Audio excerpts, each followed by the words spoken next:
Hey, everybody. It's Keith here. Keith Bilous. I'm live in the lab and I'm jacked up today. We got Justin Rothlingshofer joining us, strength and conditioning coach, pro. Done a lot of great things in his career. Looking forward to talking to him. I know we're drinking the same Kool-Aid. He's absolutely a business athlete. So excited to bring him into the lab coming up in a few moments. I'm also excited. I got my power back. Woke up today, came down to the lab, and I'm like, fuck, there's no power. Nobody had the power this morning. So what did I do? I went for a walk. What do? You go for a walk. You kill two birds with one stone. You go for a walk. You take your iPhone. You bang off emails and you get to work. You kill two birds, one stone, and you get down to work. So that's what we did this morning. Got my yoga in, got back. Power was back on. So I got my yoga in. It's Wednesday, as we know. It's the day of rest and recovery for Keith over here. A little bit of walk, a little bit of yoga, a little bit of mental mind work. And then down into the lab to get to work. Hope you guys like the new trailer we started out the show with today. Put it all together over the last few weeks. We've had a lot of guests. A new guest every day. Hope you caught yesterday's show. Dr. Lynn Anderson. We talked about how vaginas aren't rainforests. There's a soundbite for you. Check it out. Yesterday's show. Yeah, you men out there will learn that vaginas are not rainforests, according to Dr. Lynn Anderson. Before we get into our first guest, I do want to click into what we got more working on. As you guys know, Transformation 24. Just a quick little hit on that. I'm not going to take too much time today because we don't have the most time today with Justin. Sometimes people's schedules are busy and we got a short time with Justin today. So I want to just quickly throw the hook out there that, as you guys know, we're working on Transformation 24. And we got something exciting to launch next week to tell you even more about that. The Transformation 24, 10 people starting January 1st, ending December 31st, join the League of Business Athletes, personal nutrition training, personal fitness training, wellness, strength training, emotional support, mental support. We're going to meet 3 places, 4 countries next year. We're going to meet to climb Volcan Baru in Panama. We're going to meet to climb Mount Pico in the Azores. We're going to meet to climb that little mountain in Africa called Mount Kilimanjaro. And then we're going to end the year in Kenya with the animals, some safaring, and then onto a magical beach in Shela Beach, Kenya, Lamu Island, Kenya. And you know what, actually? I have my friends that have been my family down there. I know they're tuning in these days. So Tom, Samir, and all my friends out there, I'm excited to have you guys listening in. Why don't we bring in our first and only guest? To say that, right? Our first and only. Let's flip the screen to. We're going to do this right here. We're going to go bang and this here, and we are going to welcome in. There he is, Justin Rothlingshofer. Did I say your name correct, Justin? You nailed it. Nailed it. Nice. And did I introduce you correctly? As I said it, I'm thinking to myself, pro strength conditioning coach, but I know you're much more than that. So take a second here to correct how I introduced you so that the world knows that you provide much more value than I'm not just Justin. How would you introduce yourself? Yeah, I think at the end of the day, if anybody can ever figure out how to describe me in a sentence or 2, let me know because I haven't yet figured it out. But definitely performance and leadership coach is where we're at. Some people call me a doctor. I'm not a doctor. I just have my PhD. And so I think you did a great job. That's awesome. I like how you use the word mental because back when, let's go to a place where myself and Eric DeGotti went last week. Eric's a strength conditioning coach working in the NFL in New Jersey. And we talked about the legend that is Arnold. Yeah. And back when Arnold was training, people weren't talking about mental performance. Yet I said strength performance coach, and your first word that came to mind when you described yourself to the audience was mental performance. I find it interesting how times have clearly shifted, hasn't it, Justin? Yeah, I think at the end of the day, like the way that a lot of coaches see themselves is, and I thought about this back in 2008, 2009, 2010 when I was getting into my strength and conditioning career, because that is the field that I grew up in, sports performance career. You saw the iterations happen. And for a long time, the arguments that were being had in this industry were all about should we trap our deadlift or should we squat? Should we do a undulating periodization scheme or we do a linear periodization scheme? What was the proper form and the correct, how do we create symmetry within the body? And it's, bro, at the end of the day, it really doesn't fucking matter. And, and when I say it doesn't matter, it's not that stuff's not important. It's that if you have an individual who you're building strength within, there are more than one ways to skin a cat. There are more than one way to get the same adaptation. It's just what is your preference and what system have you developed to get the outcome that you're pursuing? And this came back to like my definition of performance, which is very holistic in nature, which is performance is not an outcome. I think oftentimes in sport, in coaching, in all these places, we try to figure out what is a performance outcome that we're seeking? Is it winning? Is it success? Is it building the business, building the platform? Is it having a sale of a company? That's what people see as performance, but that's not performance, that's an outcome and that we hang our hats on. The definition of performance is the capacity and desire to intentionally and consistently behave at a level equal to or greater than your mental, physical, spiritual, emotional capacity. And so if we come back to this, there's two words I want to tap into: desire and capacity. Everybody has the desire to build the business, has the desire to get fit, has the desire to climb the mountains you're talking about, has the desire to have the platform, has the desire to have the influence. But what they lack is capacity. And because they lack capacity, they're not able to actually get the outcomes that they want.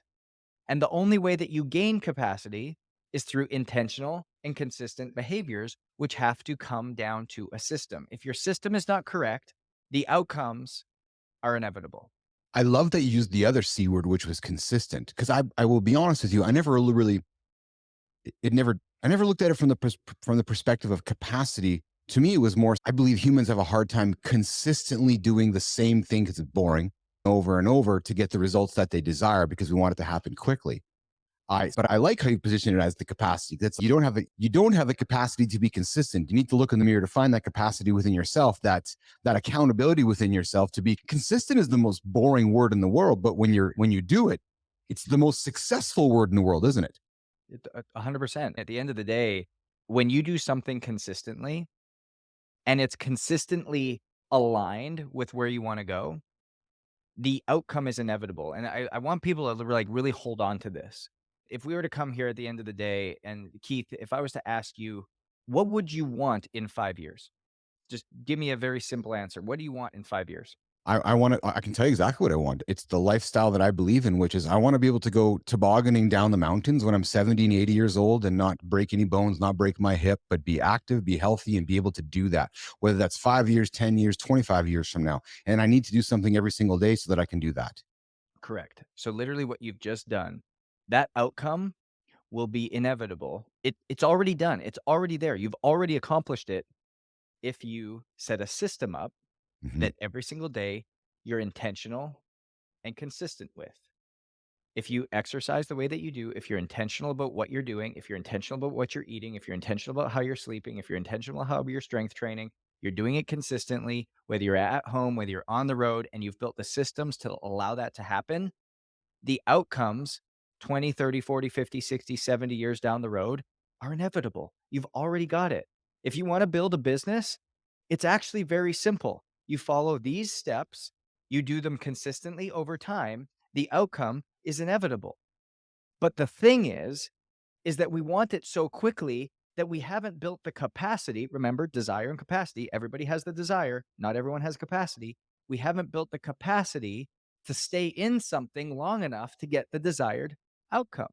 And Mhm. so we quit too early. We realize that maybe this wasn't for me. No, friend, it was for you. It is prepared for you.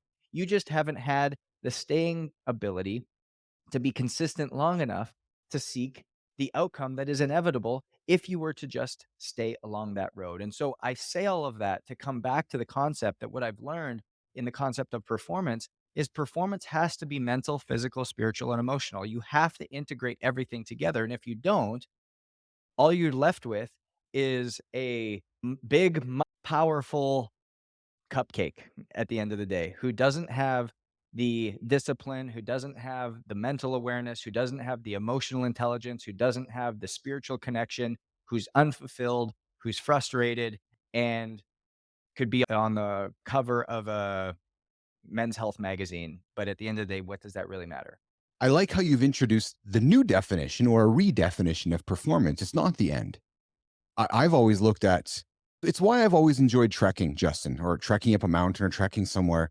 Because what I learned through my experience of climbing Kilimanjaro a few years ago with this, and it's reminded every single day, pole pole, was that would not be one would not consider trekking up Kilimanjaro a performance exercise because it's not about how fast you go. It's not about how fast you get to the top. It's consistently putting one foot in front of the other, going through the performance, the journey along the way, the capacity and consistency and the desire to achieve it. And a number of days later, just by performing every single day consistently, one achieved their goal. So it's the journey along the way. Like I always like to say to AJ in the gym, you don't grind in the gym. You're grateful to be here. You're enjoy the journey of being in the gym because the outcome is inevitable, like you said, isn't it? Exactly. And I think that's something that a lot of people often don't think about is that if you're consistent long enough, the outcome is going to happen. It is just a matter of time. You ever seen those memes where you've got two people under in this tunnel and there's this big, massive diamond and they're both just axing away or hatcheting away and the person on the right just takes one more swing and, oh, they've got this big, beautiful diamond, and the person on the left goes, "Screw it," and tosses the axe and starts to go back up the tunnel, and they were really only one swing away as well of getting to where they wanted to go. If you only knew how close you were, you wouldn't quit. If you only knew how close you were, you wouldn't quit, and it's this mindset because I think people have in today's society, in today's day and age, they've forgotten what it means to do something over and over again, to be okay in the mundane, to be okay in the repetition, to be okay in the boring. And they're always looking for something flashy. They're always looking for the thing that's trending. They're always looking for the thing that's going to get the most views, the most likes, the pattern interruption, the things that are going to stop the scroll, right? But those aren't the things that create the long withstanding outcomes. Those aren't the things that true performance is actually based on. True performance is based off of process. True performance is based off of systems. True performance is based off of personalization. True performance is based off of your journey, nobody else's.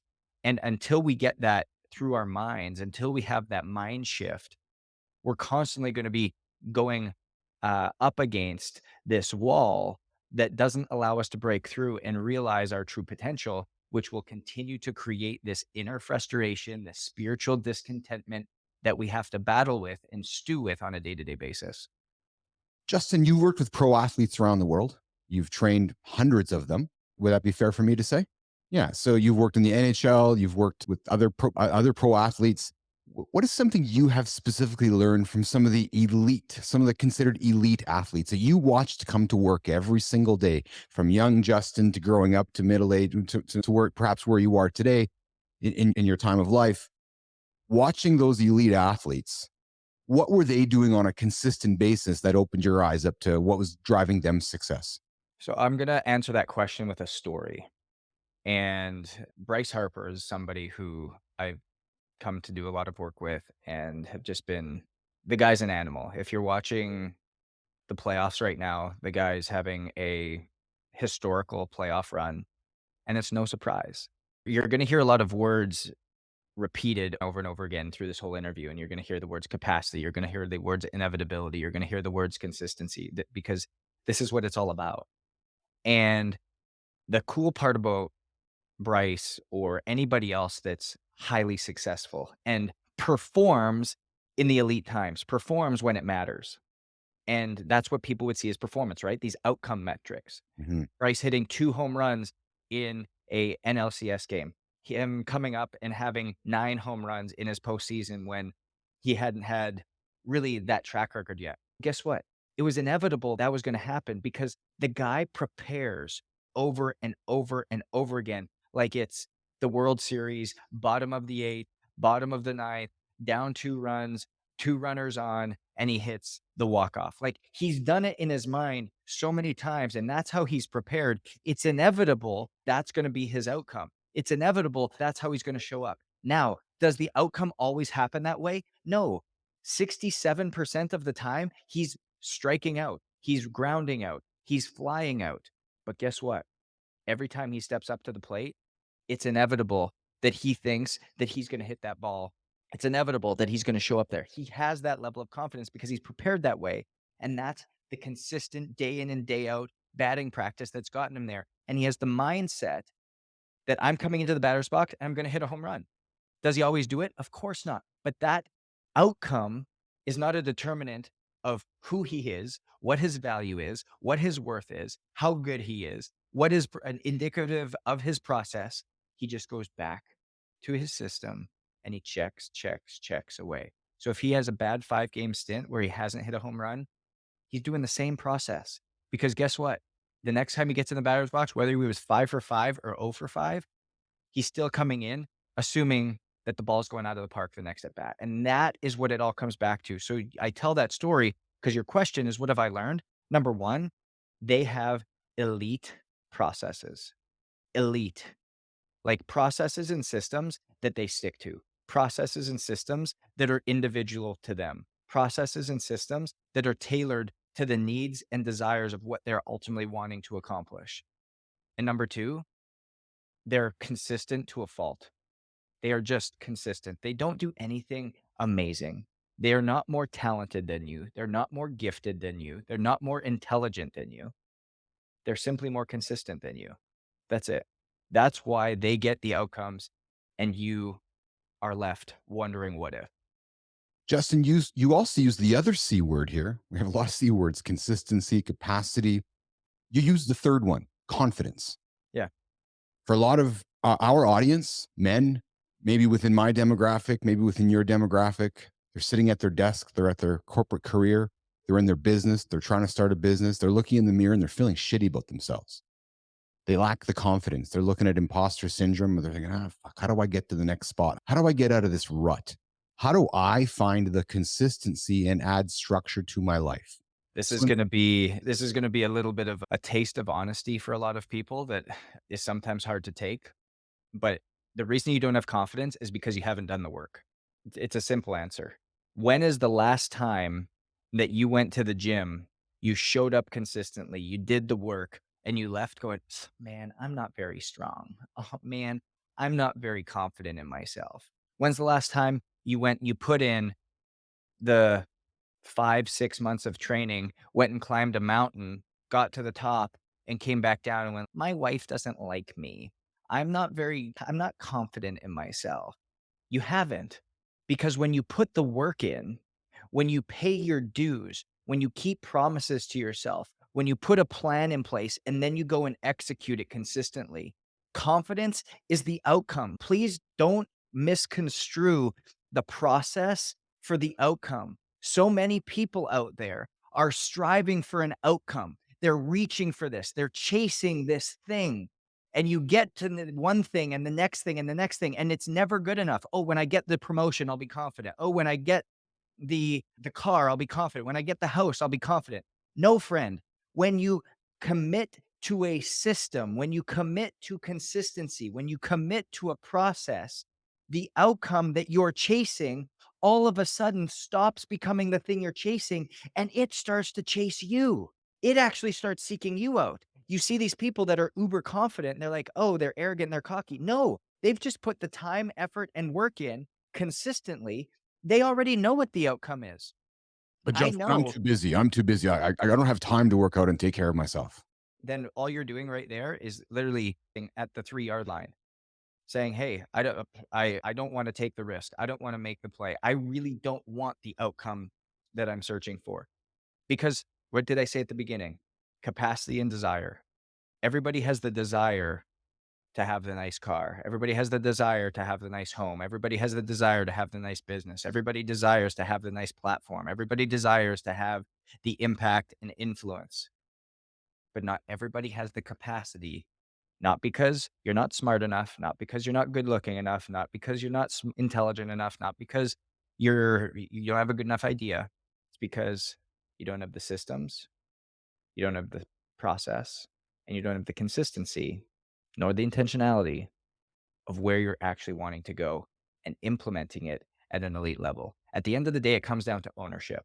If you can take ownership, which is the intersection point of responsibility and accountability, you are going to have an outcome that is inevitable. When people literally get on stage and they say you can do whatever you want, and you have this big motivating raw moment, it hits me two ways, right? Because they're not wrong. You can literally do whatever you want.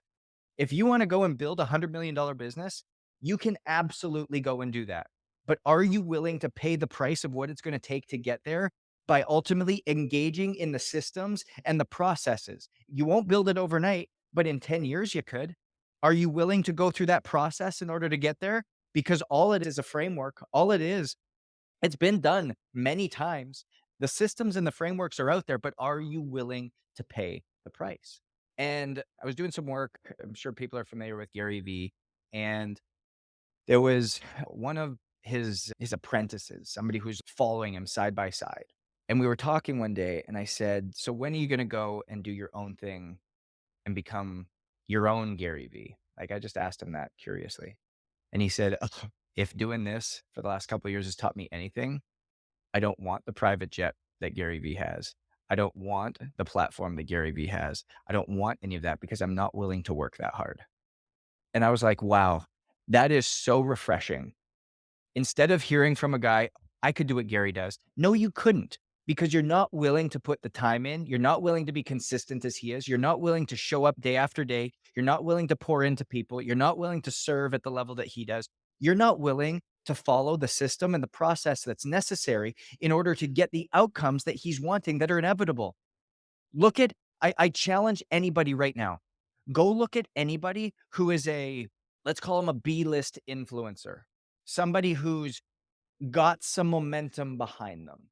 And if you go and you look at how they show up day in and day out, day in and day out, day in and day out, it is inevitable that in a year to 2 to 3 years, that person will all of a sudden become an A-list influencer if they can continue down the same level of consistency, because the outcome's inevitable. It's very easy. It's very easy to know what the next step is. Alex Hormozy, another perfect example.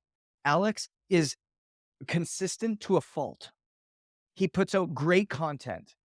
He's constantly iterating. He's constantly learning. He's constantly on stages. He's focused on what he wants, and he has a system and a process that he just follows. And it's inevitable that the guy has become successful at the level in which he has. And consistently following this path, it makes the outcomes inevitable. So anybody who's sitting at their desk going, "Oh, I'm not confident. Oh, I can't do this." Oh, you're right, because you haven't built the system or followed the process to allow you to win. And if Just you're and if you were willing to do that, the outcome would be so much different. I like how you have used the word inevitable. As I have aged, I it seems like you can see time more clearly. Like I have a little more experience under my belt, a little more Sure. gray hair, a little more wisdom, and I can see what last October felt like. Probably going to feel like this October and next October. So you have perspective to time. Now, follow me on this one. A couple of years ago, I sat down with my a good friend, business partner AJ Zeglin, and he was talking about where he was at in his strength and conditioning and strength career, very much like yourself. And he says to me, "I have an interest in becoming a psychotherapist." And I'm like, "That's fantastic. Like, it's a wonderful path to go on." Yeah. He's like, "Yeah, it's going to take a couple of years to complete." I says, "Here's what I know. The next 2 years are inevitably going to be happen anyways. So we're probably going to be sitting here in 2 years from and having dinner. So one of two things can happen in 24 months from now. You can have your psychotherapist degree completed, or we can be sitting here talking about you wanting to do it." Last week we had coffee. He's Keith, man. You made that comment to me 2 years ago about how the next 2 years were inevitably going to go by. I was like, yeah. He says, it didn't really hit me at first, but I couldn't lose it out of my brain. It took about 3 or 4 days for it to stick. He says, I looked in the mirror one morning and I was like, aha. He says, that day I booked my course. Justin, he's graduating next month. It was inevitable that this December was coming 24 months ago, and he did something about it. Yep. That to me is brilliant. So I love that you use the word inevitable. Many people don't think about time that way, that next year is coming anyways. So you have a choice to either sit and watch it come towards you, or you can sit and do, or you can get up and do something about it. Or you can go and attack it. You can Yes. go and get after it. You can go and say, "Hey, this is where I'm going," and you can pursue something. And this is what I'm talking about, where things start to chase you. When all of a sudden, maybe you've got somebody in your life, Keith, that you look at, and man, everything that person touches turns to gold. Everything that person does, they succeed at. It seems like everything comes so easy to them. In fact, nothing comes more easy to that person than it does for you. The only difference is that they've gotten up and they've attacked things. They've showed up with a system and a process. And so their outcome is inevitable. It is no crazy coincidence that those are the people that are constantly doing, that are constantly pursuing, that are constantly in consistent planning, consistent action, consistent intentionality, so that it's not just a movement, but it's purposeful action. And their outcomes are what you would determine or what you would say is performing. We are in the lab, live in the lab today, myself with Keith Bilous and our guest, Justin Rothlingshofer. Justin, so I know we're on a tight time here today, which is actually unfortunate for both of us because I think we're having a good vibe in the lab today. And I know we probably can have a conversation for a long time. So, right off the bat, I'm inviting you back for round two. So, I hope you'll come back for round two. 100%. Secondly, one of the reasons I like to invite brilliant guys like yourself into the lab is to give them a platform, to give you a platform to speak to our audience about your business, what you offer. So before we start to wrap up here over the next few minutes, I want to take the next few to talk about what you do for a living, how you provide value to your clients, plug your business, give anything out there that would add value to our audience that they might come knock on Justin's door. Yeah. So over the last, in 2020, we started our business called Own It. And really what its mission is to redeem the health of the world by reaching, teaching, and empowering people to create a personalized solution to health and performance. And over the past 3 years, we've built a team of 42 people. We serve in 4 different demographics: B2C, being like just to our clients one on one; B2B, where we solve leadership and health and wellness practices for businesses. And then we've got an athletics business where we serve 25 different professional and NCAA programs around the country. And then lastly, we've got an events side of our business where we put on 4 live events every single year that are all transformative in nature. And so at its core, we use 4 things: best in class testing, DNA, epigenetics, cellular testing, hormone paneling; best in class technology, continuous glucose monitors, sleep monitors like Whoop, or measures HRV; and then best in class coaching. So you're going to have a mental performance coach, you're going to have a health coach, and you're going to have a medical director all overseeing you. So that's your coaching team. And then a like minded, powerful accountability community that you're operating with. So within those 4 parameters, we're making sure that you can holistically, mentally, physically, spiritually, emotionally break through any barriers or walls you have while taking ownership of your health and ultimately realizing a new level of performance. Justin, you mentioned something that I have to touch on before we say goodbye, but you mentioned HRV. What's the single most important stat that people are paying attention to these days? Heart rate variability. It's like at the end of the day, heart rate variability is the Cadillac and gold standard of a health KPI. Why? We are, and the reason is because HRV is the holistic metric that understands and is communicating how our body's adapting to mental, physical, spiritual, or emotional stress. And so stress is the killer. At the end of the day, we have a certain capacity. And if we are overshooting our capacity, our cup begins to overflow. That overflowing causes stress that our body cannot adapt to. When our body cannot adapt to it, chronic stress creates chronic inflammation in the body. Chronic inflammation leads to chronic symptoms. Chronic symptoms that we say are normal. That's what it looks like to be a dad. That's what it looks like to be a mom. That's what it looks like to build a business. Brain fog, headaches, bloating, low energy, inability to sleep, you name it. Those are all the symptoms that we've claimed are normal. And chronic symptoms lead to chronic illness. Chronic illness is the leading cause of death, killing 71% of Americans year over year, 83% of entrepreneurs, business owners. And so all of these chronic illnesses that we're gaining are ultimately earned.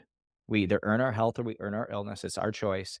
And HRV is that core metric that gives us an insight to understand how we are adapting to the stressors mentally, physically, spiritually, emotionally in our life day to day so that we can be empowered to make behavioral changes in a very personalized way. Give our audience one quick life hack.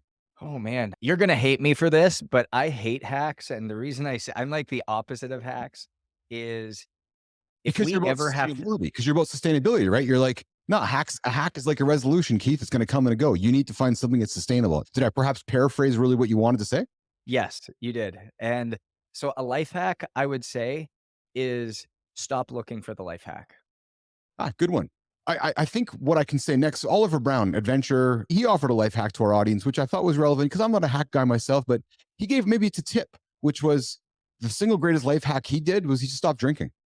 I decided that it wasn't the best part of my life, so I put it away and without judgment. But he goes, that was the greatest single best life hack I'd ever had in my life. Was I just put down my desire to go for beers and drinks all the time with my buddies. He says, Yeah. doesn't mean you have to stop completely, but just that was the biggest thing for him, which helped him become more sustainable in life. Yeah, if we wanna even look at it that way, it's start to prioritize your sleep. Start to make that, Yeah, like, your non-negotiable. yeah. Prioritize your sleep in your life, and you'll notice how slowly everything changes. Justin, one last question: what does being a business athlete mean to you? What does that term mean to you? Having a system and a process in how you approach life and sports. There's such a as I've as I made my way through sports into professional sport and then out of professional sport into entrepreneurship, there's so many parallels. There's so many synergies that exist and so many lessons that you can bat back and forth. And I think the thing that comes at the end of the day is if you're consistent and intentional, the way that you act and behave in either one of those arenas, the outcome is inevitable that you're going to win. And so making sure that I approach business the exact same way that I approached professional sport makes it inevitable that the outcomes are continuing to be as they are. Fantastic. Justin, thanks for joining me today in the lab. So great, Keith. Appreciate you and look forward to round two. Fantastic. Just hang tight for a second. I'm going to move you out of the room into the holding room, to the green room, as they call it. I'm going to come back to say goodbye, but I'm going to say goodbye to the audience. So just bear with me for 1 second. I'm going to go boom there and boom right there. Keith Bilous, I'm live in the lab. I'm wrapping up the show. We had a great guest today, Justin Rothlingshofer. I encourage you, if you're catching this thing late, dial back. Great 35 minutes of chat. You're going to learn a lot today. We dug into performance, and it's not what you think it is.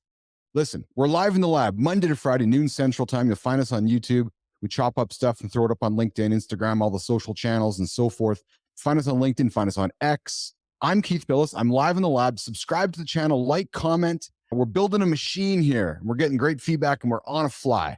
I'm Keith. I'm out. I'm live in the lab. I'm live in the Business Athlete Performance Lab.